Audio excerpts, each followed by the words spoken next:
Hola, ¿qué tal? Muy buenos días. Soy el doctor Jorge Pérez Pastrana, radiólogo intervencionista y profesor adjunto del curso de radiología aquí en el Hospital Ángeles Metropolitano. Y el día de hoy pues me complace en presentarles pues un artículo que hemos preparado junto con los residentes para poderles mostrar. Sabemos que pues venimos acá de imagen, entonces intentamos siempre seleccionar un artículo o algo que sea de interés quizá un poquito más general para todos ustedes. Es un artículo de revisión, ensayo pictórico también, y pues les agradecemos mucho también la participación el día de hoy, de estar pues aquí físicamente con nosotros compartiendo este tiempo. Y pues sin más, les dejo con el doctor Jesús Vargas Monsalvo y Rodolfo Vélez, que van a estar a cargo ahorita de platicarles este artículo que hemos seleccionado. Buenas tardes. Buenas tardes. El artículo que vamos a revisar el día de hoy es colitis extracoral, una revisión de aspectos imagenológicos y sus complicaciones. Su servidor, Rodolfo Vélez y Jesús Vargas. El artículo, la autora es la doctora Nikita Karkala. Ella tiene una formación en la Universidad de Stony Brook y tiene la especialidad en radiología diagnóstica y medicina interna. Este artículo fue publicado en la revista Radiographics, que tiene un factor de impacto de 5.5 y pues es un artículo de revisión, una revisión pictográfica, y su fecha de publicación es del 27 de marzo de este año.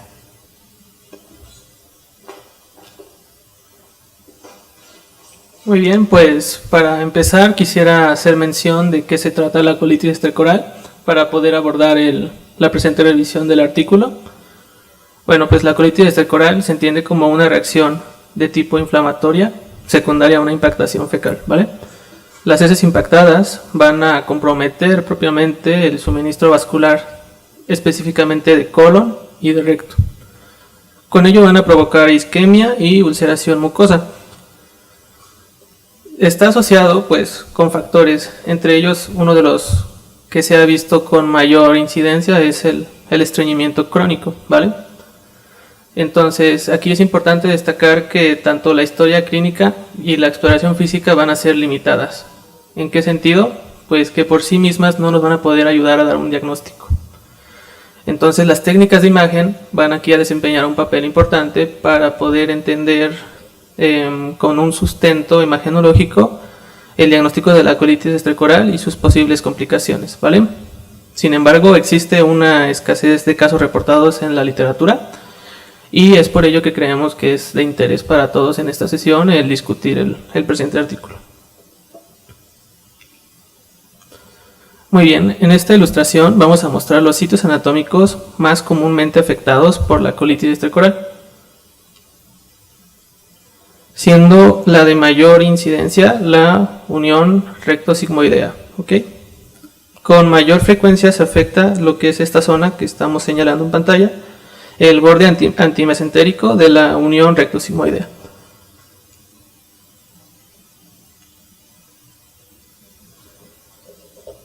Es un reto diagnóstico el implicar el análisis de la colitis extracoral porque, debido a que casi no se reporta y casi no se conoce cómo reportarlo, ha llevado a una subestimación de la verdadera prevalencia.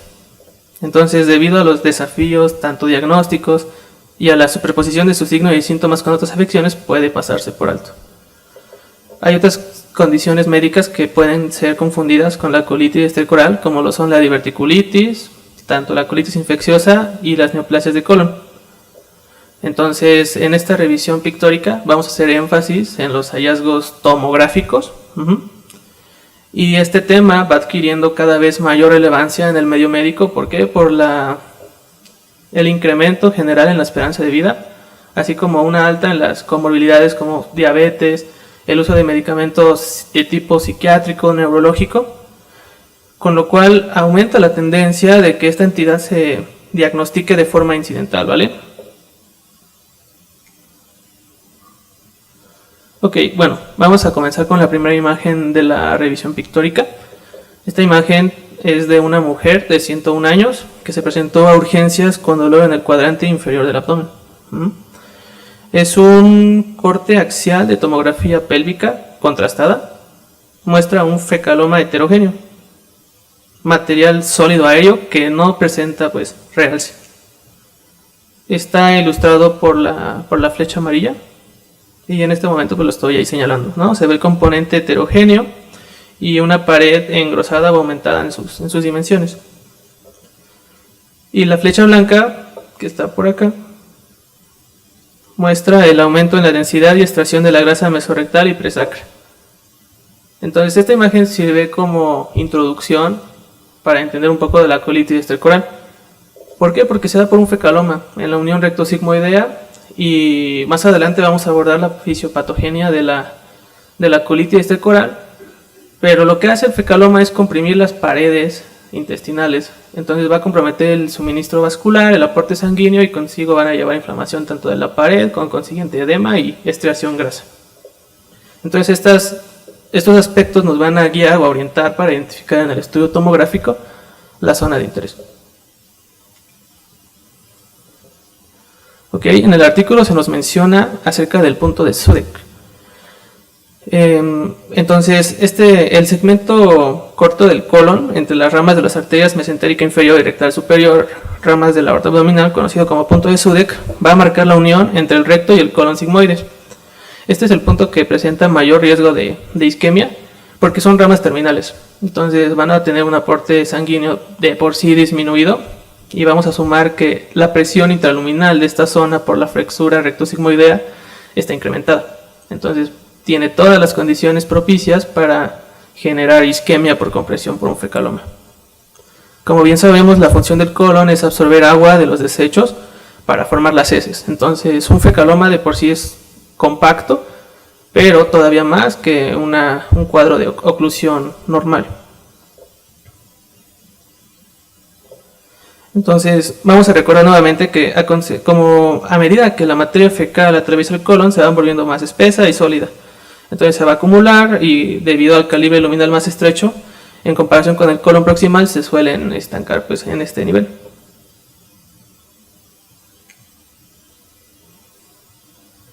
En este diagrama anatómico vamos a identificar la zona de Sudeck, que es toda esta área que se ilustra con un fondo azul.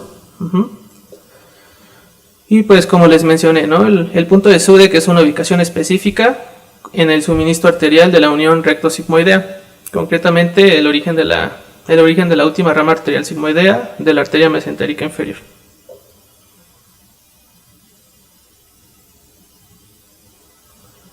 Ok, vamos a hablar un poco acerca de los sitios anatómicos de presentación, que no varían mucho. Incluyen el vértice del colon sigmoide, el borde antimesentérico de la unión recto-sigmoidea y la porción anterior del recto.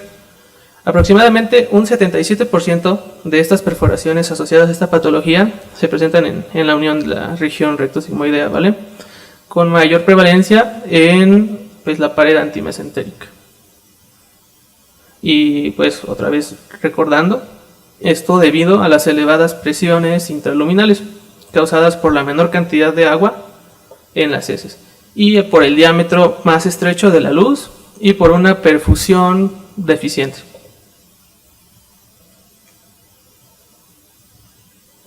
Ok, vamos a hablar un poco de la fisiopatología.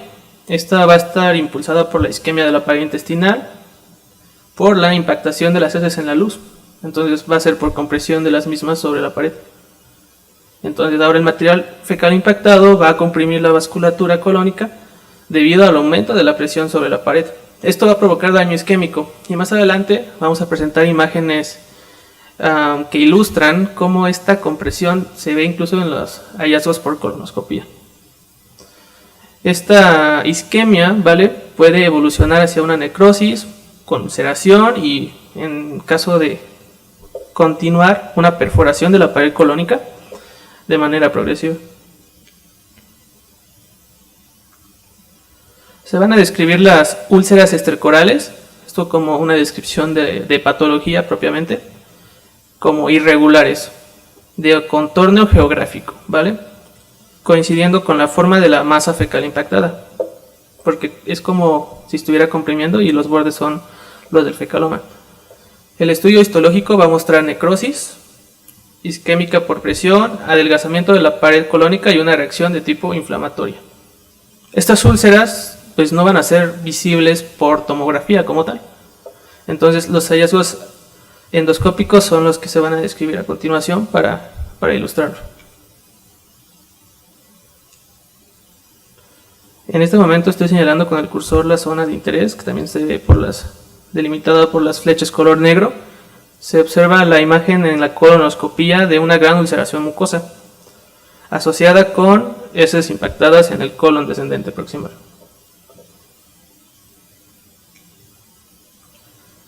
Ahora, ¿cuál es la población en riesgo? ¿O sobre qué tipo de pacientes tenemos que tener mayor cautela al considerar la colitis esterocoral dentro de nuestros diagnósticos diferenciales? Por lo general son pacientes con estreñimiento crónico, principalmente personas de edad avanzada.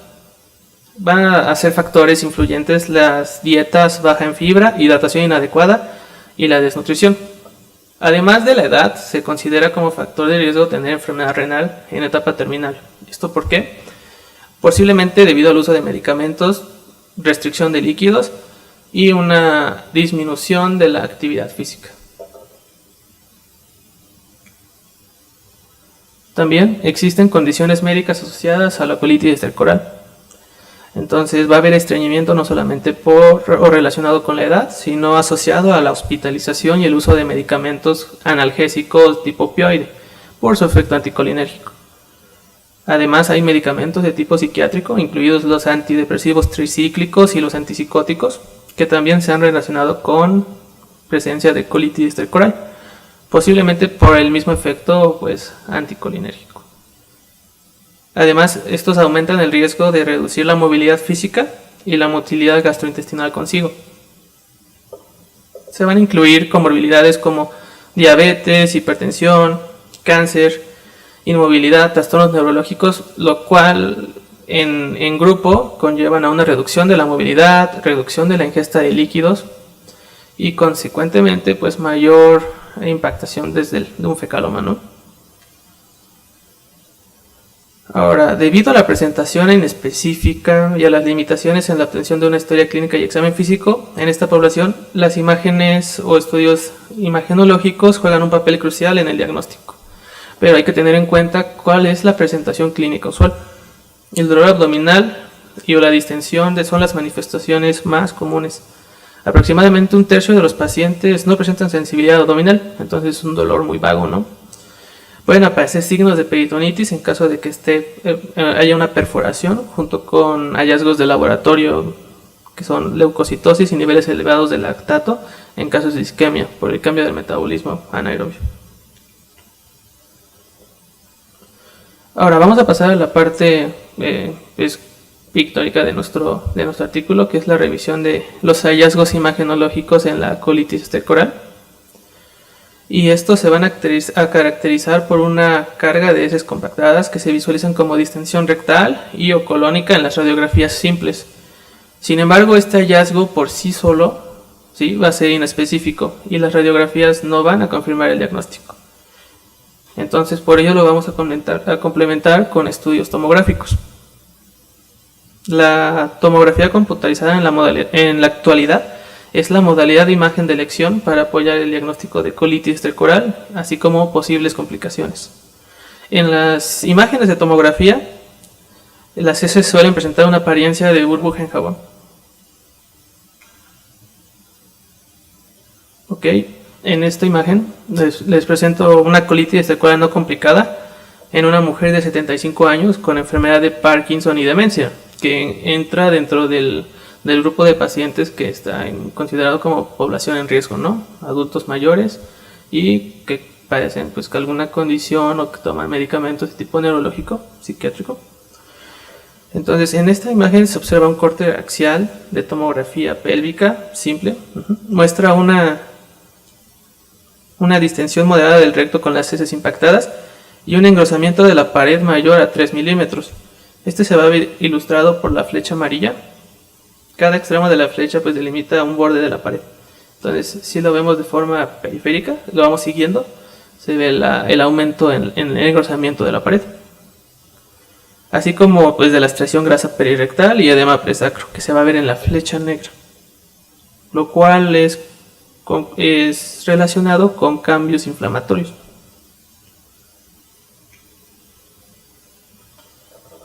En la colitis estercoral va a haber una impactación de masa. Las heces endurecidas van a formar una masa que se va a conocer como fecaloma. Estos son más densos que las heces normales y con frecuencia van a contener calcificaciones o tener un aspecto laminado. Esto va a producir una sobrecarga fecal característica observada en esta entidad. La distensión del diámetro rectal por encima de 6 centímetros a 6.5 se considera generalmente anormal, hablando en términos de su diámetro. Entonces esto igual es importante considerarlo para saber si cuando están distendidas las asas de colon. El diagnóstico de colitis estercoral solo puede establecerse en la presencia de alteraciones murales, o sea, tenemos que evaluar también la pared. Por sí sola una masa impactada, un fecaloma, no es concluyente con el diagnóstico de colitis estercoral.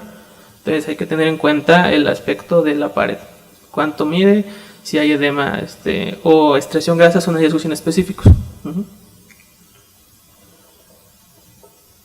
En esta imagen se presenta una colitis estercoral en el colon descendente en una mujer de 23 años con antecedente de estreñimiento crónico. Esta paciente se presentó con dolor abdominal en el lado izquierdo y con estreñimiento. Entonces se le solicita una tomografía y aquí podemos observar un corte axial de tomografía doble contrastada a la altura del polo inferior del riñón derecho. Muestra un fecaloma que se va a ver ilustrado con la flecha blanca. Toda esta imagen ovoidea heterogénea y se asocia pues con engrosamiento de la pared y extracción de la grasa pericólica que se va a ver en la flecha amarilla.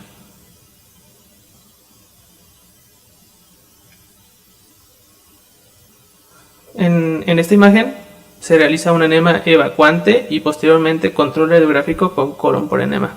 Ese es de la misma paciente que la previa, en la que vamos a identificar, se ilustra con la flecha azul, un gran defecto de llenado obstructivo en el colon transverso correspondiente al fecaloma.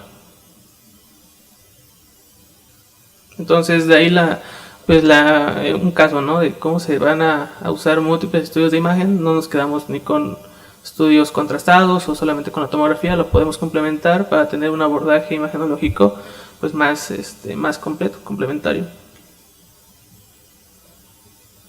Propiamente hablando del engrosamiento de la pared, debe presentarse mayor a 3 milímetros en el sitio de impactación fecal y este es un indicio de inflamación.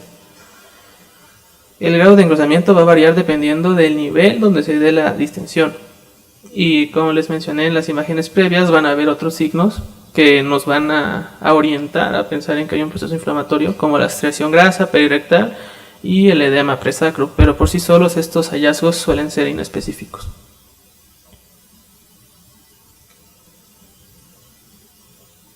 Muy bien, esta imagen es un corte axial de una tomografía de pelvis con contraste oral de una paciente femenina de 57 años que acudió con dolor abdominal en el cuadrante inferior izquierdo, acompañado de náusea y de anorexia. En esta imagen se ilustra con flechas blancas una distensión y una gran carga fecal a lo largo de todo el colon sigmoides, con áreas impactadas de alta atenuación en el sigmoide, que son pues todas estas, que tienen el aspecto como jabonoso que mencionamos previamente.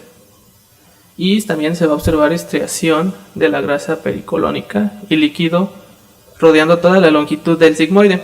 Entonces, si podemos ver alrededor de las asas, se va a ver estriación grasa, va a haber un cambio en la densidad del tejido circundante al colon. Esta es pues por los cambios inflamatorios de la impactación contra la pared del fecaloma. De este mismo estudio vamos a presentar una reconstrucción coronal, en donde se va a mostrar una distensión leve y pues también la carga fecal a lo largo de todo el colon visualizado. En esta imagen podemos ver que todo el colon está ocluido por heces, ¿vale? Estas imágenes heterogéneas con aspectos jabonosos que atraviesan pues toda la luz del colon se encuentra en relación con material de residuo. Pero si vamos siguiendo el colon y llegamos propiamente al colon sigmoides, se va a ver alrededor de la extracción grasa, ¿vale?, y el edema, que es donde está pues mayormente la colitis coral.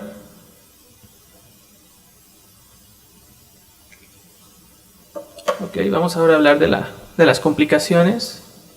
Paso el micrófono a mi compañero, el doctor Rodolfo. Ok, vamos a comenzar con las complicaciones de la colitis estercoral, y pues la principal de ellas, ya que como mencionaron produce un efecto de isquemia, pues va a ser la perforación. En el momento en el que se da la perforación, la mortalidad del paciente aumenta entre un 32 y un 59%.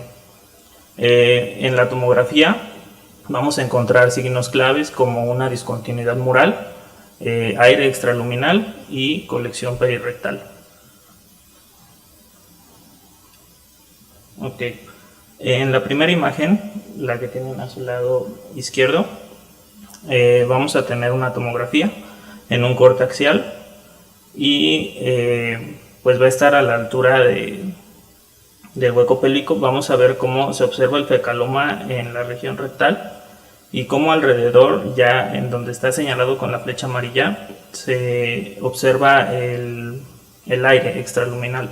Esto pues es como tal la indicación de que ya hay una perforación. Del mismo paciente es la imagen del otro lado, y podemos ver cómo incluso este aire ya se extendió hasta el retroperitoneo, y que además probablemente por el efecto compresivo que genera el fecaloma está generando como hallazgo adicional una dilatación ya de la pelvis renal, que es algo que también puede suceder.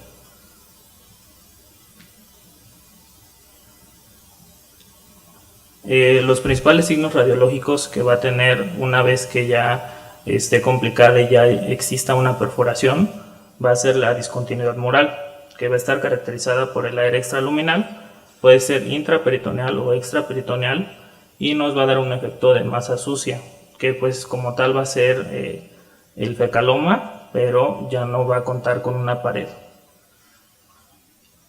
En la imagen podemos ver cómo, bueno, esta imagen es una tomografía, igual en su corte axial. De esta paciente es una paciente de 71 años, recordemos que pues, es uno de los factores que puede predisponer al paciente. Ella se presentó con 24 horas de evolución de dolor abdominal severo, aparte llegó con hipotensión y con evidencia de acidosis láctica. Es la tomografía contrastada y se observa precisamente esta masa, este fecaloma, pero en las flechas verdes pues se señala como ya no existe como tal una pared, ya no se ve la delimitación que nos puede indicar que está perforada. Esto lo que nos va a causar pues es una peritonitis fecaloidea por la presencia de la masa sucia. Esta pues va a ser la presencia de heces extraluminales que nos va a indicar la perforación. Va a ser la principal que nos puede causar sepsis grave.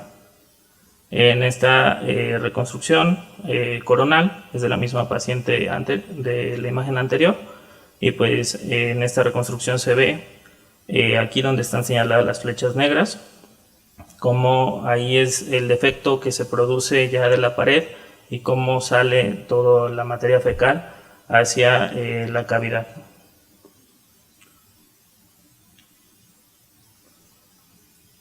Las otras complicaciones que están relacionadas pues es la obstrucción intestinal por algún fecaloma en el sigmoides, alguna hemorragia digestiva baja, fístulas rectovaginales o rectocutáneas o obstrucción urinaria.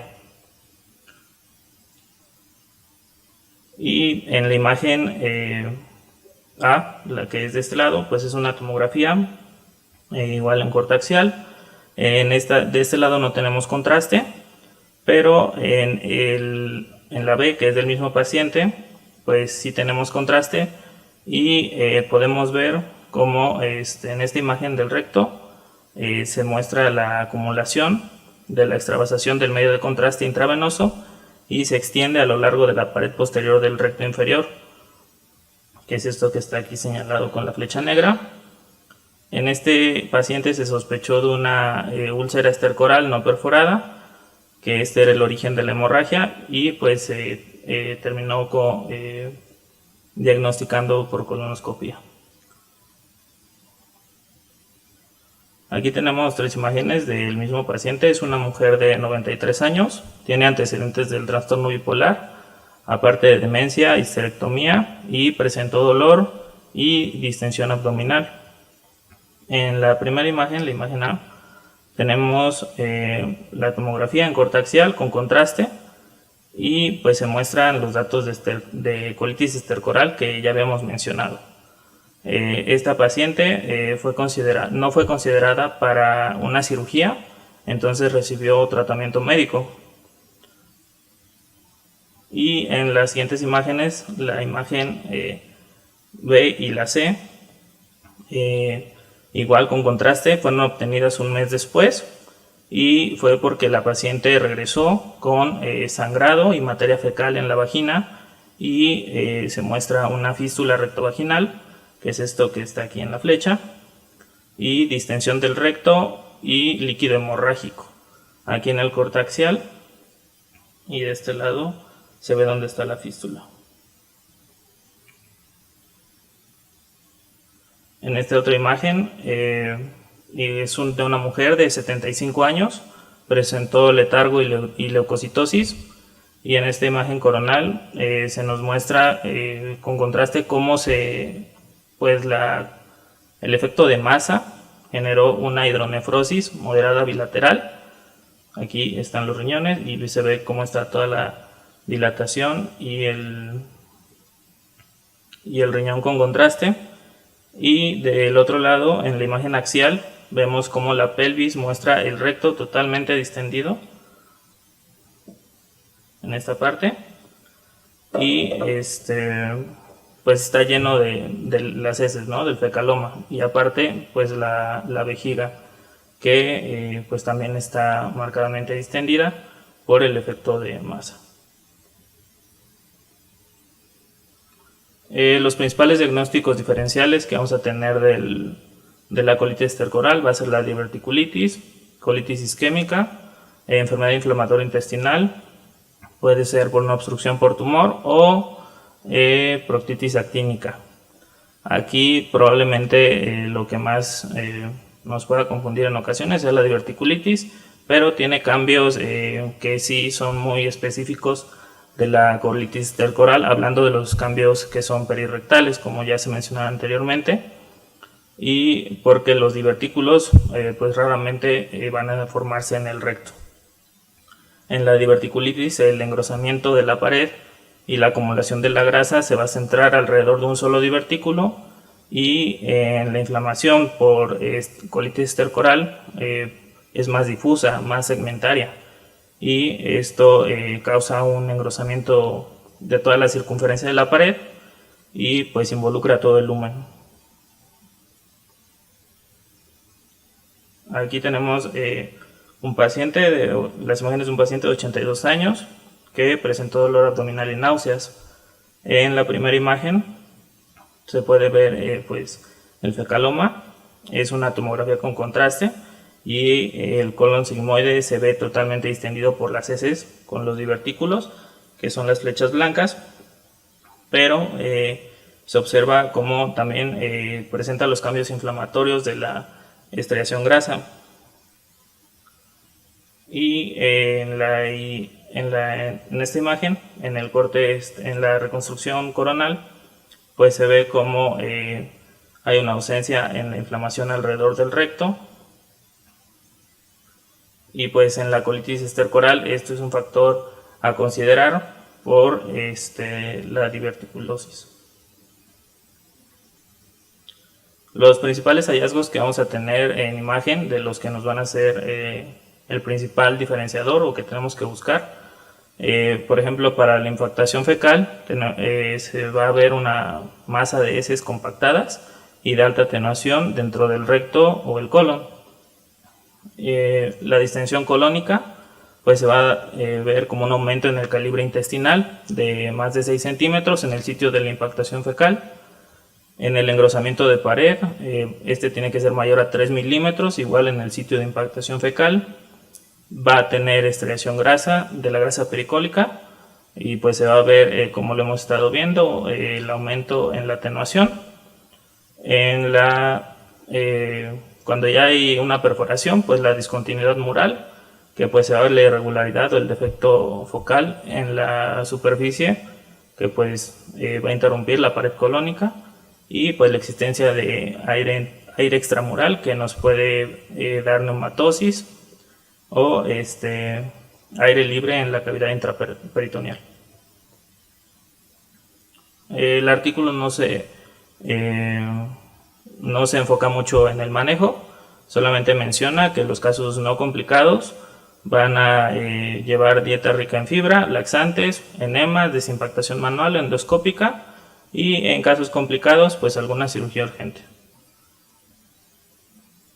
Nuestro rol como radiología pues va a ser el diagnóstico precoz con la tomografía y diferenciar las otras patologías colónicas que puedan indicarnos por ese tipo de imágenes, identificar los signos de perforación y la sepsis, y esto para determinar el manejo que se le puede dar al paciente. El artículo concluye en que esta es una entidad poco común, pero que puede llegar a ser mortal y pues está asociada a impactación fecal severa. Se va a dar principalmente en adultos mayores, pacientes inmóviles o con algún trastorno neurológico. La tomografía pues va a ser el principal estudio de elección para identificar los hallazgos clave en busca de impactación fecal, engrosamiento de la pared, aire extraluminal o discontinuidad mural, y pues la identificación temprana de las complicaciones como perforación o peritonitis va a ser importante debido a la alta mortalidad que puede generarle al paciente. Gracias.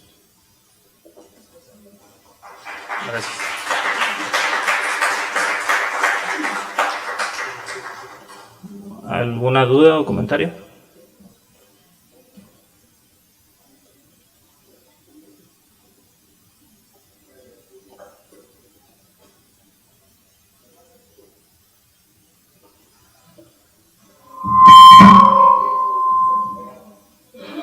Bueno, tengo un comentario. Sí, la defecación es un mecanismo complejo, y para que un paciente defeque de forma eficiente requiere, en resumen, tener un buen estilo de vida. ¿Qué necesitamos para que pase la defecación? La defecación es un movimiento colónico. O sea, cada vez que tú evacúas es que el colon se movió. Para que eso ocurra necesitas una dieta con suficiente fibra. ¿Cuánto es suficiente fibra? ¿Alguien sabe? ¿Cuánto es la fibra mínima necesaria para comer en un día?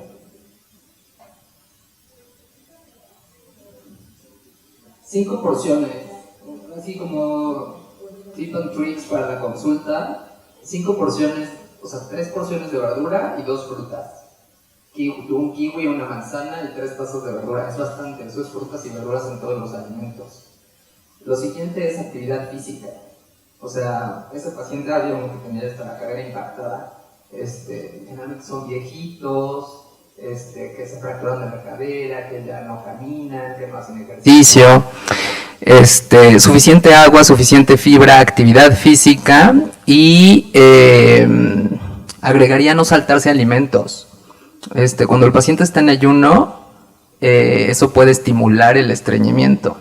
Entonces, para que ocurra una defecación eficiente, pues como que tienen que pasar todas estas cosas, y eso es comer bien, hacer ejercicio y tomar suficiente agua. Estos pacientes son poco frecuentes, sí. No es raro que se acompañe de colitis isquémica, o como todas las enteropatías isquémicas, que son más frecuentes justo como en pacientes comórbidos de edad avanzada. Y ¿qué otra cosa importante? Sí, la defecación disinérgica. ¿Qué pasa? Entre el 30 y el 40% de los pacientes con estreñimiento crónico tienen defecación disinérgica. ¿Qué es esto? que el paciente, en lugar de relajar el esfínter anal externo, que es músculo estriado, aprieta al momento de evacuar. Entonces el paciente no sabe evacuar. Hay que enseñarlo y hay que diagnosticar la defecación disinérgica. En pacientes con estreñimiento crónico son el 30 al 40%, y eso se diagnostica con una manometría no rectal, y hay tratamiento para eso, que es biorretroalimentación, que es enseñar al paciente a evacuar. Esos eran mis comentarios, nada más. Muchas gracias. Igual agradecemos ahí ese comentario. Precisamente ver, digamos, este tipo de cuestiones es porque todo lo que nos está comentando ahorita acá el doctor falló, ¿no? Dejó el paciente de comer fibra, dejó de movilizarse, empezó a tomar medicamentos ahí, opioides. Entonces todo lo que conlleva esa buena defecación falló, y el paciente pues está empezando a acumular todo ese material dentro del colon, ¿no? Al final de cuentas, bueno, esto es lo que deviene a partir de ese fallo en la defecación. Muchas gracias. ¿Sí hay otro comentario también? Yo. Bueno, primero felicitarlos por su presentación. Me pareció un tema muy interesante. Creo que es algo que todos, o la gran mayoría de los que estamos aquí, nos enfrentamos con pacientes. El equipo de cirugía se enfrenta muy seguido a pacientes con oclusión intestinal. Nosotros como anestesia pues vemos también esos pacientes. Y medicina interna pues tiene pacientes postrados o con uso crónico de si están en cuidados paliativos, pueden tener opioides, etcétera, ¿no? Entonces creo que es algo muy importante, es una complicación, pues dicen que no poco frecuente, pero en mi experiencia sí hemos visto muchas oclusiones intestinales, sobre todo asociadas a estreñimiento crónico. Creo que la manera de interpretar las imágenes pues fue muy compatible con como muy didáctico para todos nosotros. Entonces muchas gracias. Muchas gracias por el comentario. Igual